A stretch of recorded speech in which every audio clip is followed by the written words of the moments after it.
감사합니다. 하나님께서 큰 영광 받으신 줄 믿습니다. 우리 좌우 옆에 있는 분들과 인사 나누겠습니다. 사랑합니다. 축복합니다. 반갑습니다. 미국의 그 남북 전쟁이 있을 때에 총상을 입고 쓰러진 장교가 한 명이 있었습니다. 근데 이 총상을 입은 채로 얼마나 오랜 동안 방치되었는지 이 사람은 살 가망성이 없다, 그렇게 생각이 됐어요. 그래서 아직 죽지는 않았기 때문에 어디 시체 쌓아놓는 곳에 쌓아놓을 수는 없잖아요. 그러니까 이 병실의 한쪽 구석 제일 보이지 않는 그런 곳에다가 그냥 갖다 놓고 그냥 방치한 채로 있는 거였습니다. 다 저 사람은 얼마 안 있으면 죽는다, 다 그렇게 생각을 했어요. 그런데 놀랍게도 이 남자가 기적적으로 회복하기 시작했고 치료를 받으면서 다시 완전히 예전에 건강한 상태로 돌아가 버렸어요. 이렇게 완전히 자기가 죽음 가운데 있다가 다시 살아난 이 기적을 경험한 이 남자는요, 왜 나에게 이런 기적이 일어났을까? 나는 죽을 수밖에 없었는데 내가 어떻게 이걸 살아났지? 그런 고민에 빠졌어요. 왜 이렇게 내가 살아났을까? 자기가 곰곰이 생각하니까 아무리 생각해봐도 자신을 위해 기도해 주던 그런 가족의 그 기도 외에는 자기가 이렇게 죽음 가운데서 살아날 그런 일은, 그런 기적은 주어질 수 없는 거였어요. 우리 가족들이 나를 위해서 이렇게 기도해 줘서 내가 이렇게 살게 됐구나 하는 것을 깨달았습니다. 이 청년은 부모들이 그렇게 그냥 교회 가자고 하고 그래도 그냥 적극적으로 거부하고 아주 교회라면 그냥 이름도 싫어하는 그런 사람이었는데, 이 죽음의 고비를 넘기면서 그러면서 자기는 죽는다 했는데 살아나는 그런 기적을 경험하면서 그 다음부터 완전히 마음이 변했어요. 기도가 나를 살렸구나. 그러면서 교회에 열심히 나가고 예수님을 영접하고 그러면서 정말 완전히 달라진 새로운 모습으로 신앙생활을 하기 시작했습니다. 이 사람이 러셀 코넬이라고 하는 사람인데, 이 남자는 이렇게 살아난 이후에 정말 하나님 앞에 내 자신을 온전히 드리겠다 하면서 열심히 자기가 구상한 사업을 펼쳐나가기 시작했습니다. 근데 그 사업에 하나님이 은혜를 주셔서 또 큰 성공을 거두게 됐어요. 그러면은 사람들은 자기나 잘 먹고 잘 살려고 하잖아요. 근데 그렇지 않고 이 사람은 제일 먼저 하나님께서 나를 살려주신 그 은혜를 내가 어떻게 갚을 수 있을까 고민하다가 대학교를 하나 세웠어요. 템플 대학이라고 하는 대학을 세우고, 그 다음에는 종합병원 3개를 세웠다고 합니다. 그리고 그 다음에는 또 뭘 했냐 했더니 필라델피아 침례교회를, 아주 큰 교회인데 그 교회를 손수 지어서 그것을 헌당했다고 그래요. 참 대단한 그런 일을 했죠. 이 사람이 완전히 예수 믿고 완전히 변화되어서 이 거듭난 이후의 삶이 완전히 새로운 인생이 돼서 하나님 앞에 이렇게 크게 충성하고 하나님의 영광을 위해서 살아갔다 하는 것이 보여졌습니다. 여러분, 이 거듭났다는 것은요, 이렇게 하나님의 사랑을 깨닫고 또 그 하나님의 그 사랑에 감사함으로 이전과는 전혀 다른 변화된 그런 삶을 살아가는 것이 거듭난 것입니다. 한번 내 자신을 생각해 보세요. 나는 예수님 믿기 전과 예수님을 믿은 후의 삶이 과연 변화가 있습니까? 여러분, 사람이 거듭난 이후 매일매일 우리가 정말 변화된 그 삶을 살아가길 원한다면 우리는 내 힘과 내 능력으로 되지 않아요. 내가 내 힘과 내 능력으로 그렇게 변화된 삶을 살 수 있다면 얼마나 좋겠습니까?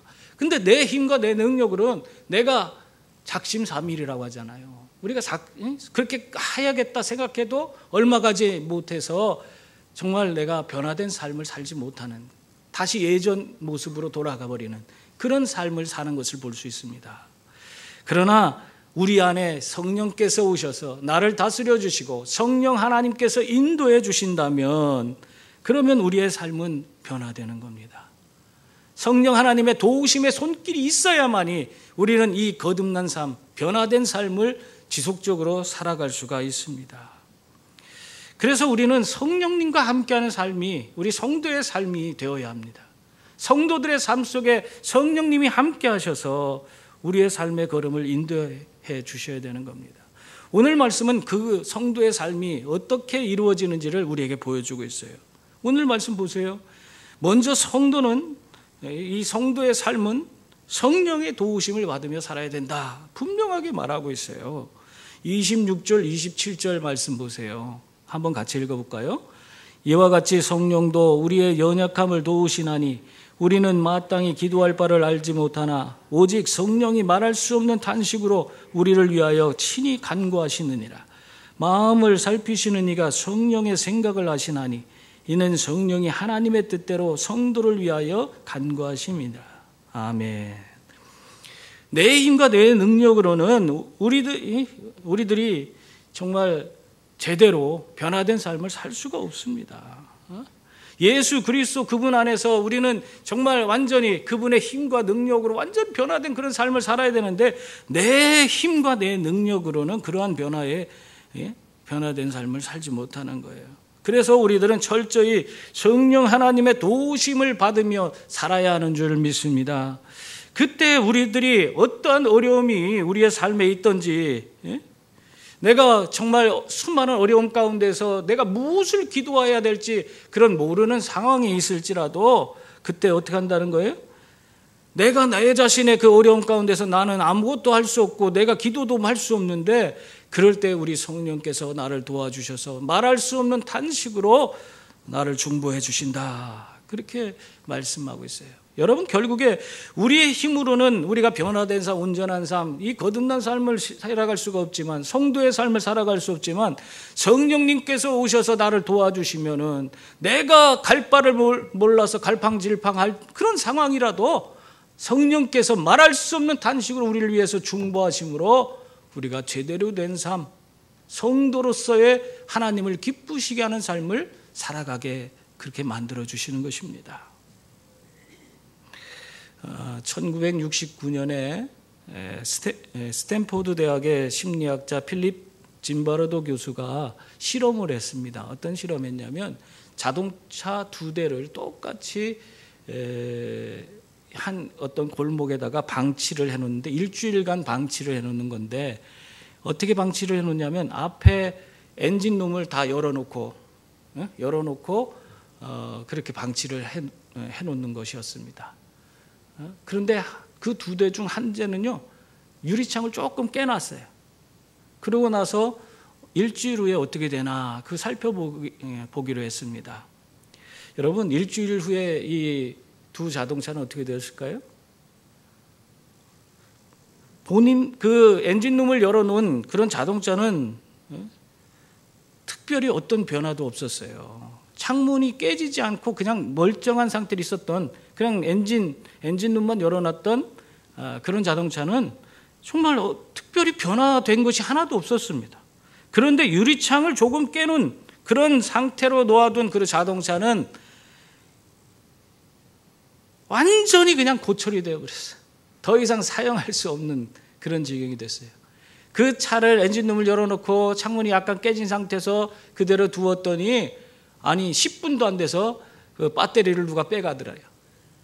그리고 나서 얼마 후에는 타이어도 사라지고 거기 그 차를 유리창이 조금 깨졌다고 거기를 완전히 박살을 내고 거기다 막 라카치를 막 해놓고 계속 그 차를 얼마나 그냥 짓이겨놨는지 이게 완전히 사용할 수가 없는 그런 차가 되어버렸다는 겁니다.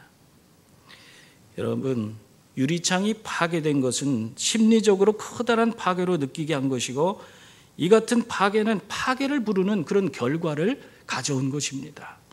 우리의 삶도 마찬가지예요, 여러분. 이게 우리의 삶에도 이런 일이 벌어진다는 거예요. 우리 마음에 있는 유리창에 이 조금 금이 가거나 깨지면 그러면은 그것을 바로 바꿔 껴야지. 그렇지 않으면은 우리의 삶에 문제가 있다는 겁니다. 우리가 여러 가지 상처받고 어떤 일에 실패하고 열등감이 생기고 그런 일들을 겪을 때 우리 안에 이 마음의 유리창이 깨지게 되는데 그대로 그것을 방치해 두면 결국 우리 인생이 커다란 파괴되는 그런 경험을 하게 되는 겁니다. 그래서 우리는 우리의 마음이 깨어질 때 그것을 놓고 우리는 회복을 위해서 기도하고 묵상하고 특별히 성령 하나님의 도우심을 구해야 하는 줄 믿습니다. 이 성령 하나님의 도우심 가운데서 우리의 마음의 유리창이 온전히 갈아 끼워졌을 때에 우리는 진정으로 승리의 삶, 정말 세상에서 하나님 기뻐하는 삶을 살아가는 그런 성도들이 되는 줄 믿습니다. 또한 성도의 삶은요, 모든 것이 합력하여 선을 이루는 삶이 되어야 합니다. 28절 보세요. 거기 보면은 이거 우리가 정말 얼마나 열심히 암기한 말씀인지 몰라요. 어려서부터 많이 암기한 그런 말씀이죠. 우리 다 같이 읽겠습니다. 우리가 알거니와 하나님을 사랑하는 자 곧 그의 뜻대로 부르심을 입은 자들에게는 모든 것이 합력하여 선을 이루느니라. 아멘. 여러분, 우리들이 하나님을 사랑하면은 어떻게 된다는 거예요? 하나님을 사랑하면은 언제나 하나님이 기뻐하는 일을 하게 된다는 거예요. 우리들도 어떤 좋아하는 그런 사람이 있거나 사랑하는 사람이 있으면은 그 사람이 싫어하는 일을 합니까? 그 사람이 좋아하는 그런 일을 해주려고 하죠. 그가 뭘 좋아하는지 그것도 사주고 싶고 우리가 그렇게 하잖아요. 우리 손주가 얼마나 예뻐요. 손주가 예쁘면 어떻게 돼요?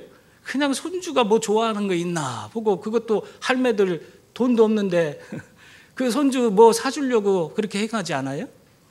사랑하면 사랑하는 사람이 기뻐하는 일을 하려고 하는 겁니다. 그러니까 하나님을 사랑하면 하나님의 뜻을 하나님이 기뻐하는 그 일을 이루려고 우리는 이루면서 살아가려고 애를 쓰는 그런 분들이 되는 것입니다. 더군다나 우리는 하나님의 뜻대로 부르심을 받았다 그렇게 말하고 있어요.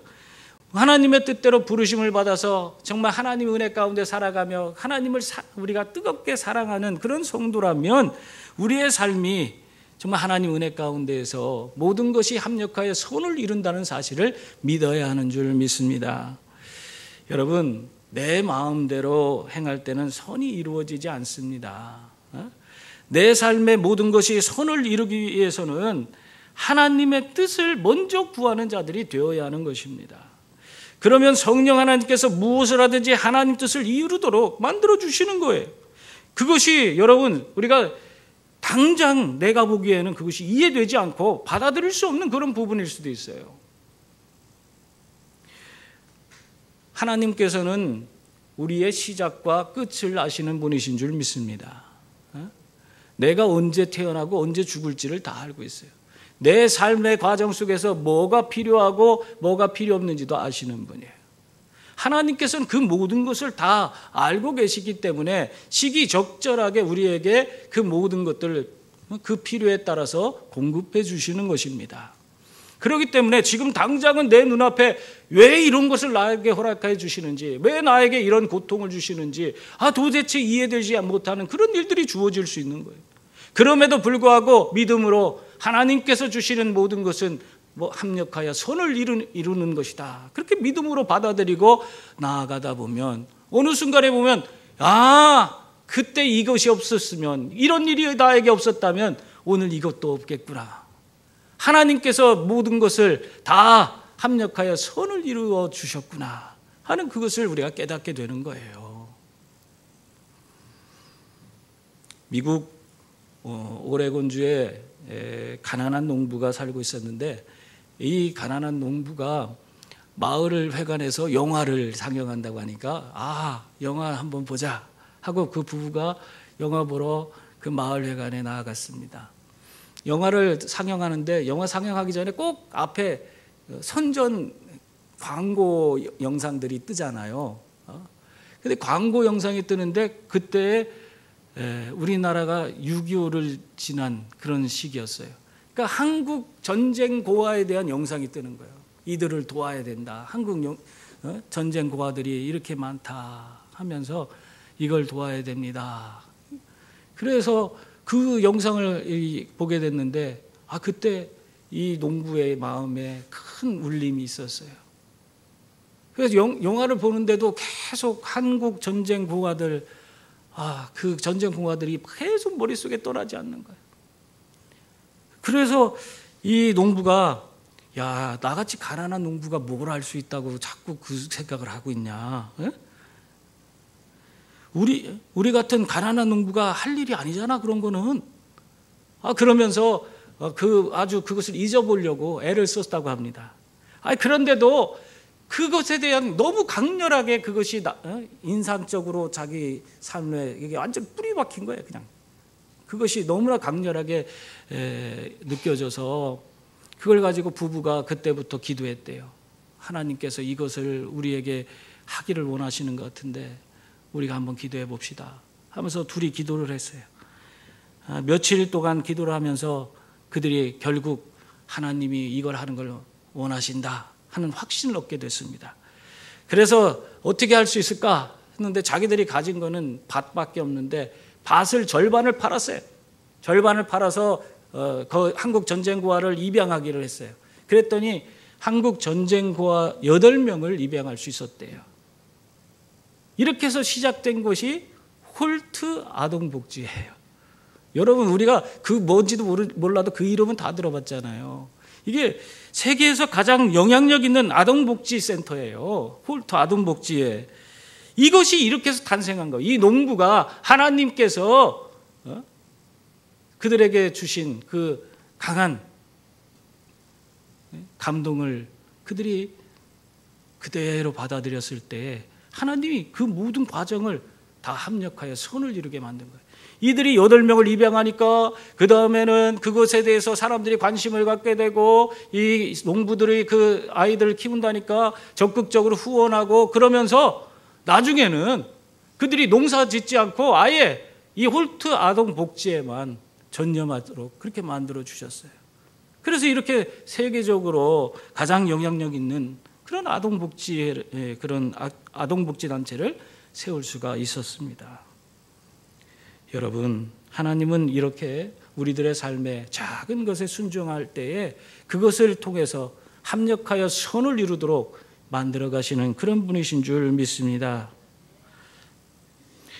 그리고 또한 성도는 아들의 형상을 본받아 살아야 합니다. 29절 30절 말씀 보세요. 거기 보면 하나님이 미리 하신 자들을 또한 그 아들의 형상을 본받게 하기 위하여 미리 정하셨으니 이는 그로 많은 형제 중에서 맏아들이 되게 하려 하심이니라. 또 미리 정하신 그들을 또한 부르시고 부르신 그들을 또한 의롭다 하시고 의롭다 하신 그들을 또한 영화롭게 하셨느니라. 하나님은 이미 창세전에 그리스도 안에서 우리들을 구원하기로 이미 정하신 줄 믿습니다. 미리 아신 자들을 부르시고 부르신 자들을 의롭게 하시고 의롭게 하신 자들을 영화롭게 하셨어요. 이게 하나님의 자녀로 삼아주시고 우리가 천국 백성이 되도록 만들어주신 거예요. 이 엄청난 은혜 가운데 오늘 우리가 이 자리에 있는 줄 믿습니다. 성도는 이러한 부르심 가운데 살아가는 거예요. 그래서 하나님이 원하시는 그 아들의 형상을 본받아 사는 그런 자리에까지 우리가 이르기를 원하시는 겁니다. 우리가 예수님처럼 돼야 돼요. 우리가 각자가 다 작은 예수가 돼서 나를 통해서 예수님이 이 땅에서 사역하시도록, 이 땅의 사람들을 사랑하시고 이 땅의 수많은 영혼들을 구원하시도록 그렇게 만들어 가야 돼요. 그 아들의 형상을 본받으라는 것이 그거예요. 우리를 이렇게 미리 하시고 그 다음에 그 아신 자들을 의롭게 하시고 부르시고 다음에 의롭게 하시고 의롭게 하신 다음에 영어롭게 하신 이유가 그 아들의 형상을 본받게 하기 위해서인데 그 아들의 형상을 본받은 자들이 이제는 작은 예수가 되어서 세상에 나가서 수많은 영혼들을 섬기도록 그렇게 하기 위해서입니다. 이러한 모든 과정을 이루기 위해서 우리에게 필요한 것이 무엇입니까?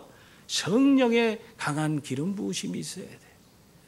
성령의 기름 부으심이 우리 가운데 있을 때에 우리는 예수 그리스도의 형상을 온전히 본받으면서 하나님이 기뻐하는 일을 감당하는 성도가 되는 줄 믿습니다.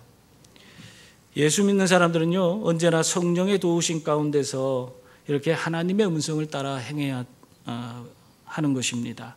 이를 위한 전제 조건이 뭐예요? 먼저 이 성령의 인도를 받아야 되는 거예요, 모든 것이.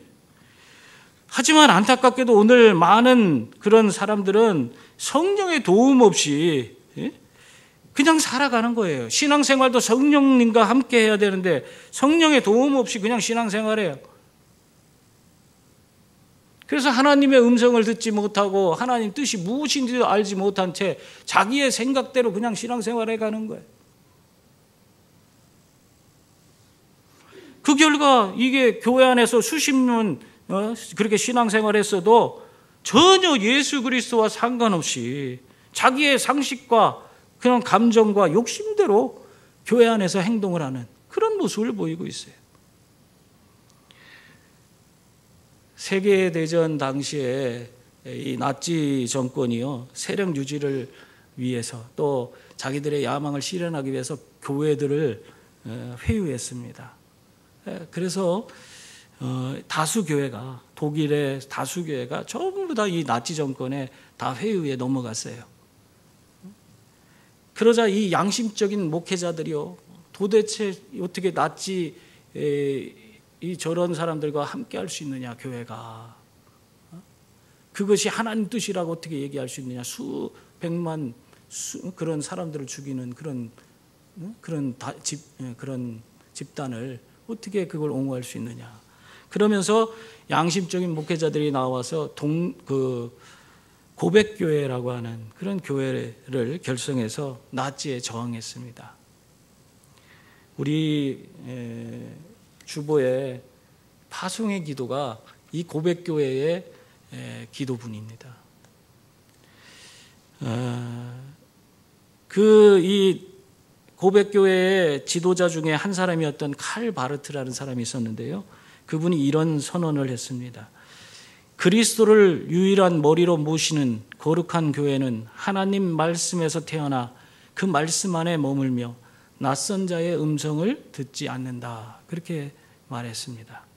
여러분, 우리가 날마다 성령의 도우심으로 주의 음성을 따라 우리는 살아가고 있어야 하는 것입니다. 여러분, 그렇게 살고 있습니까?